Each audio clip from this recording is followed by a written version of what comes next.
하나님이 우리에게 주시는 말씀 야고보서 5장 13절에서 20절까지의 말씀 봉독하겠습니다. 여러분 가운데 고난을 받는 사람이 있습니까? 그런 사람은 기도하십시오. 즐거운 사람이 있습니까? 그런 사람은 찬송하십시오. 여러분 가운데 병든 사람이 있습니까? 그런 사람은 교회의 장로들을 부르십시오. 그리고 그 장로들은 주님의 이름으로 그에게 기름을 바르고 그를 위하여 기도하여 주십시오. 믿음으로 간절히 드리는 기도는 병든 사람을 낫게 할 것이니 주님께서 그를 일으켜 주실 것입니다. 또 그가 죄를 지은 것이 있으면 용서를 받을 것입니다. 그러므로 여러분은 서로 죄를 고백하고 서로를 위하여 기도하십시오. 그러면 여러분은 낫게 될 것입니다. 의인이 간절히 비는 기도는 큰 효력을 냅니다. 엘리야는 우리와 같은 본성을 가진 사람이었지만 비가 오지 않도록 해달라고 간절히 기도하니 3년 6개월 동안이나 땅에 비가 내리지 않았으며 다시 기도하니 하늘이 비를 내리고 땅은 그 열매를 맺었습니다. 나의 형제자매 여러분 가운데서 진리를 떠나 그릇된 길을 가는 사람이 있을 때에 누구든지 그를 돌아서게 하는 사람은 이 사실을 알아두십시오. 죄인을 그릇된 길에서 돌아서게 하는 사람은 그 죄인의 영혼을 죽음에서 구할 것이고 또 많은 죄를 덮어줄 것입니다. 아멘. 어렸을 적에 전교인 체육대회였는지 수련회였는지 잘 기억은 나지 않지만 교회에서 이렇게 두 팀으로 나누어서 축구를 했던 기억이 납니다. 각 팀별로 응원도 열심히 했어요. 그때는 별 생각 없이 열심히 응원을 했지만 지금 생각해 보면은 이래도 되나 싶은 그런 응원가도 있었습니다. 여러분 그 찬양 아시죠?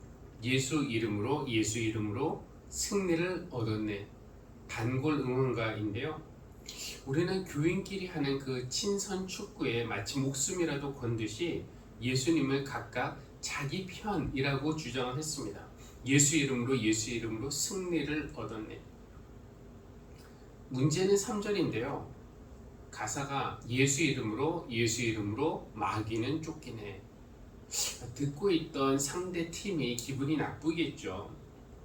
그깟 친선 축구 경기 한번 이겨보겠다고 하나님을 자기 편이라고 주장하는 것은 그렇다고 쳐도 우리를 마귀 취급한단 말인가 라는 생각이 들면은 기분이 상할 겁니다.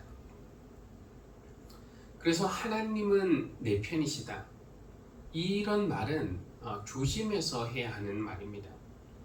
축구 경기는 그렇다고 쳐도 우리 인류의 역사를 볼 때에도 강대국이 약소국을 착취하고 억압할 때 그때에도 하나님은 우리 편이시다라는 논리를 사용했습니다. 하나님이 우리 편이신 하나님이 우리에게 복을 주시고 승리하게 하시기 때문에 식민지 개척도 성공하게 하셨다. 이런 식이죠. 인종차별의 정당성, 노예제도의 정당성을 주장할 때도 하나님은 우리 편이라는 식으로 그렇게 말했습니다. 그러나 이런 식으로 권력을 위해서 힘을 위해서 하나님이 내 편이시다 라고 주장하는 것은 기독교인들의 오류라고 말할 수밖에 없습니다. 하나님이 언제 우리가 무슨 짓을 하든지 나는 너의 편이다 이렇게 선언하신 적이 있었습니까?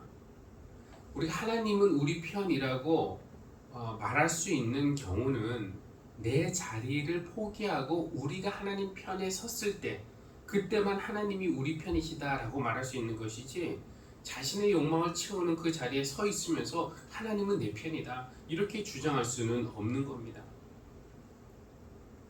물론 이제 다른 경우도 있습니다.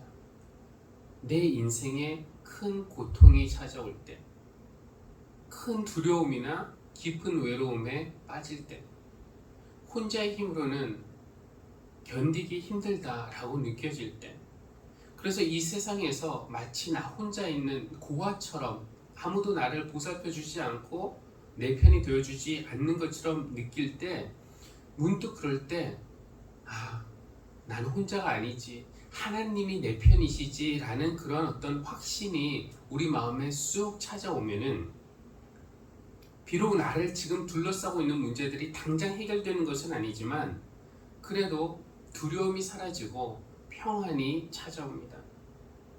그럴 때 하나님이 내 편이시면, 하나님이 우리 편이시면 누가 우리를 대적하겠습니까? 라는 로마서 8장 31절의 말씀, 그 말씀을 반복해서 읊조리다 보면 하나님이 우리 편이시니 누가 우리를 대적하겠습니까? 그러면은 왠지 모를 확신과 용기와 소망이 생깁니다. 하나님이 나와 함께 하신다, 하나님이 우리 편이시다라는 확신이 선물처럼 주어질 때 그런 확신은 우리를, 주저앉은 우리를 일으켜 세우는 그런 능력을 가지고 있습니다. 그런 차원에서 오늘 시편이 말씀합니다. 주님께서 우리 편이 아니셨더라면 우리가 어떠하였겠느냐. 하나님이 이스라엘 백성의 편이 아니셨더라면 그들은 정말 이 땅에서 사라질 수밖에 없었다는 것. 그것을 우리는 3절과 5절 시편 3절 124편 3절과 5절 사이에 세 번이나 반복되고 있는 어떤 단어를 통해서 알 수 있는데요. 바로 삼켰다라는 그 단어입니다. 한번 보시겠습니다. 원수들이 우리에게 큰 분노, 하나님이 우리 편이 아니셨더라면 원수들이 우리에게 큰 분노를 터뜨려서 우리를 산채로 집어 삼켰을 것이며 물이 우리를 덮어 홍수가 우리를 휩쓸어 갔을 것이며, 이 개역개정에는 삼켰을 것이며 라고 되어 있고요. 5절 넘치는 물결이 우리의 영혼을 삼키고 말았을 것이다. 홍수나 불이나 지진, 이런 자연이 우리를 삼키는 경우도 있지만 아마 더 많은 경우는, 우리가 살면서 경험하는 더 많은 경우는 사람에 의해서 삼켜지는 그런 경험 아닐까요? 미국에 있을 때 바로 곁에서 지켜보며 또 이렇게 도움을 주려고 노력했던 케이스가 있었는데요. 주한 미군과 결혼해서 미국에 온 여성이었습니다. 결혼하고 행복할 때는 아무 문제가 없었는데 이제 미국에 와서 얼마 있다가 남편이 마약을 시작했고 곧 아내와 아이를 좀 학대하기 시작을 했습니다. 정서적으로도 언어적으로도 또 신체적으로도. 그리고 또 우울증인지 강박증인지 잘 기억은 나지 않지만 정신적인 문제도 있었다고 그래요. 그래서 이 사람은 직장도 없어요. 그래서 이제 견디다 못해 결국 이혼을 하려고 하는데, 근데 남편의 가족이 그 크지 않은 마을에 유직을 이었습니다. 한 인구가 한 2만 명쯤 되는 아주 작은 그런 시인데요. 아버지는 전직 은행장이었고요. 친척들은 거기 이제 큰 병원 하나 그리고 대학교 하나, 딱 하나씩밖에 없는데 그 병원 학교에서 한 자리씩 하고 있는 그런 사람들이었습니다. 그러니까 상식적으로 따지면 제 판단에는 개인적인 판단이지만 제 상식으로 따지면 양육권은 어머니가 가져야 맞고, 양육비는 그러니까 아버지가 어머니에게 지급을 하고 위자료 너무 많이 받는 건 없지만 그냥 적당한 위자료 받고 이혼을 하면 되는데, 근데 남편의 대가족이 정말 한 팀이 되어서, 한 편이 되어서 이 힘없는 외국인 여성을 상대로 싸운 겁니다. 서류상 남편의 재산, 실제로 재산이 있어요. 땅이나 이런 재산이 있는데 서류상 재산이 없게 보이도록 다 빼돌렸어요. 다른 사람의 이름으로. 그리고 병원에서는 정신적으로 정상이라는 진단서도 받아 놓았습니다.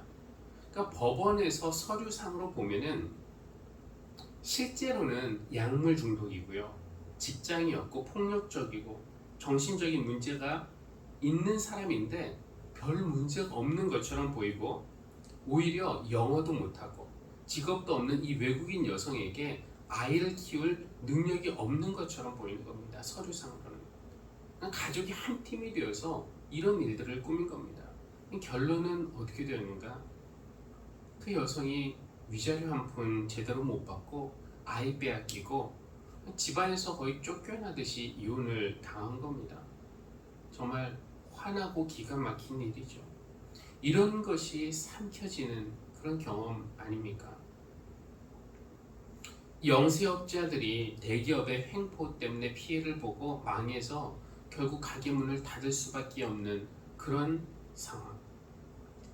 병원에서 가족이 목숨을 잃었는데 의료 사고로 의심이 되는데 증명할 방법도 없고, 그렇다고 거대한 종합병원을 상대로 싸울 돈이나 능력이 없어서 포기하는 경우, 회사에 충성을 다했는데 배신당하고 쫓겨나는 경우, 외국에서 소수민족으로 차별을 받는 경우, 이런 경우가 다 삼켜지는 그런 경험입니다.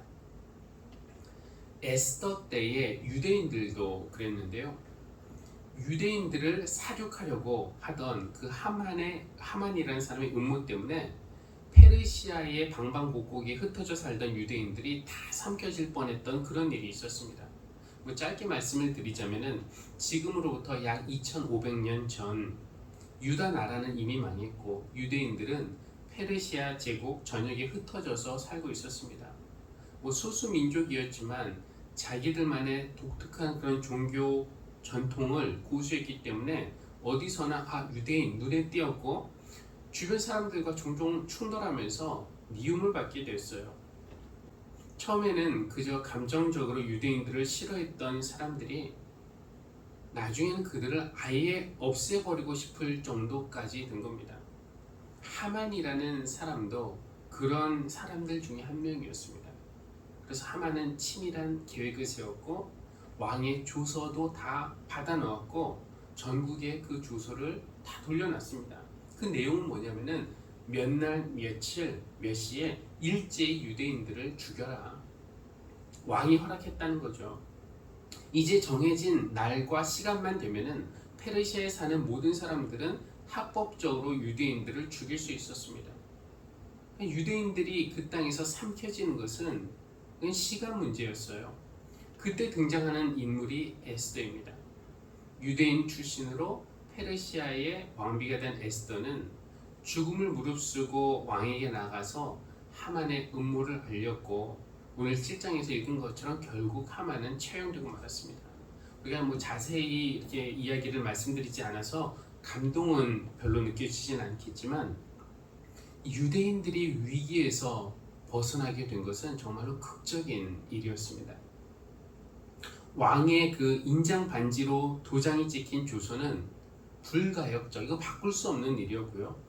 에스더가 이런 상황에서 왕에게 나가서 잔치를 베풀면서 하만의 음모를 알린다는 것도 이 당시의 상황상 그런 확률이 매우 적은 일이었습니다. 쉽게 말하면 유대인들은 99.9%는 삼켜진 목숨들, 죽을 목숨들이었어요.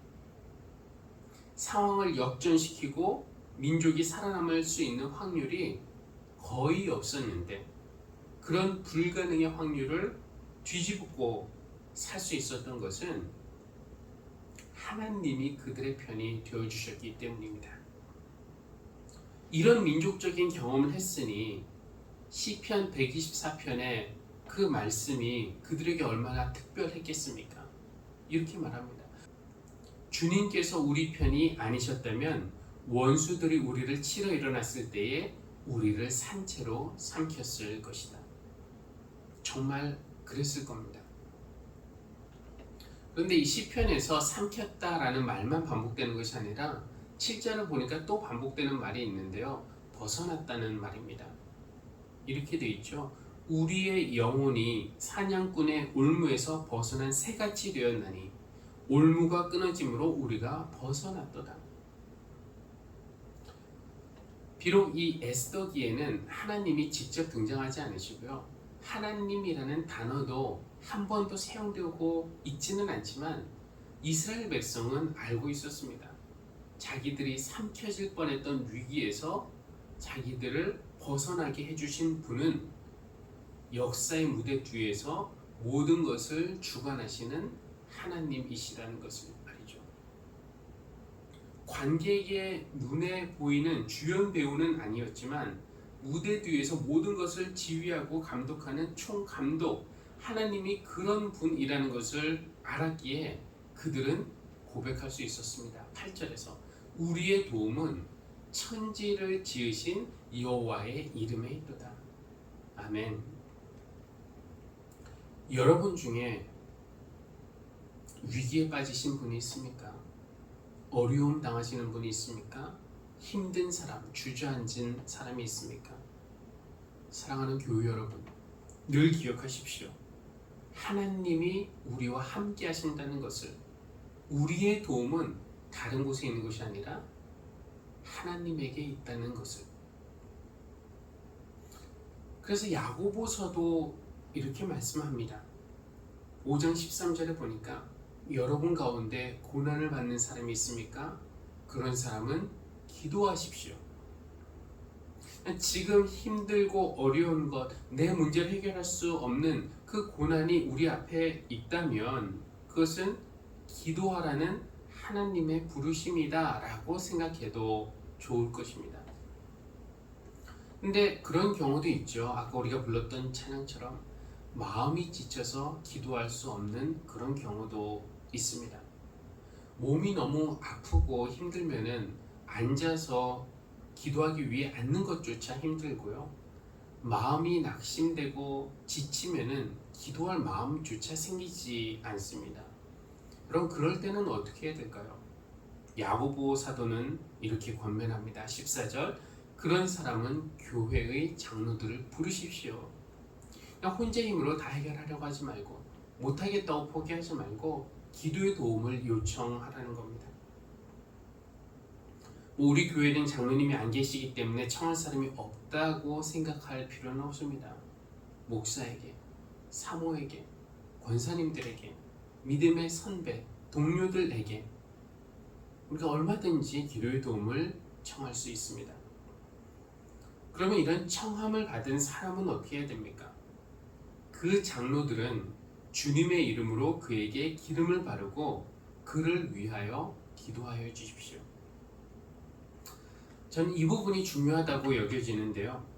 당시만 해도 병이라는 것은 부정하고 불결한 것으로 여겨졌습니다. 따라서 병을 가진 사람도 부정하고 불결하기 때문에 격리의 대상, 기피의 대상이 되었어요. 그러나 병든 자의 청함을 받은 교회의 장로들은 어떻게 해야 합니까? 그에게 기름을 바르면서 위에서 기도해야 합니다. 여러분, 자기 집에 머물면서 그 사람을 위해 기도할 수는 있지만 자기 집에 머물면서 기름을 발라줄 수는 없는 노릇이에요. 기름을 바르기 위해서는 어떻게 됩니까? 먼저 찾아가서 그 다음에 접촉해야 하는 겁니다.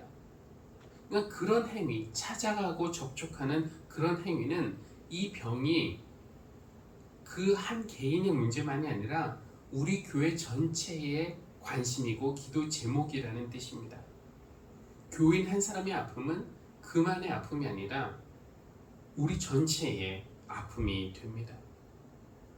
기름을 바른다는 거 어떻게 바릅니까? 뭐 스포이드 같은 것으로 이렇게 접촉하지 말고 한 방울씩 떨어뜨리거나 아니면 이렇게 부으라 이런 것이 아니에요. 기름을 바르면서 자연스럽게 접촉하게 되죠. 그러니까 이게 뭐냐면 병을 가진 그 사람이 내가 기피해야 할 대상이 아니라 돌보고 위로해야 할 대상이다라는 그런 손짓입니다. 여러분, 예수님도 그러셨잖아요. 어떤 나병 환자가 있었는데 예수님이 뭐 전염될까봐 멀찍이 거리를 두고 나아라 이렇게 말씀하지 않으셨어요. 손을 내밀어 그에게 대시고 말씀하셨습니다. 깨끗하게 되어라. 기도하기 전에 먼저 만져주셨다는 겁니다. 오늘 읽은 야고보서의 내용, 고난을 당한 자는 기도하십시오. 즐거워하는 사람은 찬양하십시오. 병든 자는 교회 장로들을 청하고 그들은 주님의 이름으로 기름을 바르고 위에서 기도해 주십시오. 이런 의인의 기도는 역사하는 힘이 큽니다. 라는 것이 그 야고보서의 내용인데요. 이 과정에서 드러나는 것은 무엇인가? 생명의 주관자는 하나님이시라는 것. 교회는 서로를 위해서 기도해야 한다는 것. 그리고 의인의 기도는 역사하는 힘이 크다는 것입니다. 의인의 기도가 효력이 있다, 역사하는 힘이 크다고 했는데 여러분, 누가 의인입니까? 성경에서는 하나님의 말씀을 잘 지키는 사람이 의인이에요. 근데 그 하나님의 말씀은 크게 두 가지로 요약할 수 있습니다. 하나는 하나님을 사랑하는 것이고요. 두 번째도 똑같은 것인데 이웃을 사랑하는 거예요. 어려움을 당한 사람, 외면하지 않고 기피하지 않고 찾아가서 따뜻한 손길 내밀면서 위로하고 격려하고 위에서 기도하고 함께 기도하는 것만큼 이웃사랑을 실천하는 것이 어디에 있겠습니까? 근데 이런 생각도 들 수 있을 거예요. 내가 어려움 당하는 이웃 찾아가서 기도를 해줬는데 그 사람이 낫지 않거나 상황이 좋아지지 않으면 어떡하지? 내 기도가 믿음의 기도가 아니라는 뜻일까? 내가 의인이 아니라는 것이 들통나는 것일까? 이런 염려할 필요 없습니다. 야고보서는 이런 오해를 막기 위해서 다음 문장을 덧붙였습니다. 주님께서 그를 일으켜 주실 것입니다. 주어는 내가 아니라 주님이십니다. 의인이 일으켜 세우는 것이 아니라 주님이 일으켜 세우시는 것입니다. 그러니까 믿음의 기도 자체에 어떤 마법적인 힘이 있는 것이 아니고요. 기도하는 사람에게 능력이 있는 것이 아니라 그 기도를 듣고 응답하시는 하나님의 선하심, 우리를 향한 하나님의 사랑, 거기에 능력이 있는 줄 믿습니다. 인간의 혀, 우리는 이것으로 좋은 말보다는 실수를 더 자주 합니다. 혀를 절제하지 못하니까 입을 열면은 자기 자랑 아니면은 남의 험담하기가 일수입니다. 그러나 우리 인간이 가진 혀가 가장 큰 힘을 발휘할 때가 있다면 그때는 기도할 때와 찬양할 때라고 믿습니다. 교회 여러분, 어렵고 힘들 때는 기도합시다. 즐거울 때는 찬양합시다. 아픈 사람이 있을 때는, 삼켜질 것 같은 위기에 있는 사람이 있을 때는 함께 손잡고 기도합시다. 삼켜질 위험에서 우리가 한 손으로는 옆에 있는 이웃을 향해서 손을 잡고 다른 한 손은 하나님을 향해서 기도의 손을 뻗을 때 하나님은 우리의 편이 되어주실 것입니다. 우리를 사냥꾼의 올무에서 벗어나게 해주실 것이고 쓰러진 우리를, 주저앉은 우리를 일으켜 세워주실 줄 믿습니다. 우리가 그렇게 서로를 위해서 기도함으로써 하나님이 일으켜 세우시는 역사를 목격하고 증언하는 그런 교회가 되기를 주님의 이름으로 기원합니다. 아멘. 기도하시겠습니다. 하나님, 인간의 혀로 좋은 말보다 실수를 더 자주 합니다. 혀를 절제하지 못하니 자기 자랑하는 이야기, 남을 험담하는 이야기를 조절하지 못하고 늘어놓습니다. 그러나 말이 가장 강력한 힘을 발휘할 수 있을 때는 기도할 때와 찬양할 때임을 믿습니다. 어려움을 당할 때 우리로 하여금 기도하게 하시고, 즐거울 때는 찬양하게 하시고, 우리 중에 아픈 사람이 있을 때는 찾아가 함께 기도하게 하여 주십시오. 삼켜질 위험에서 벗어나는 방법은 생명의 주관자이신 하나님을 향해 기도의 손을 내밀며 주님의 편에 서는 것임을 믿습니다.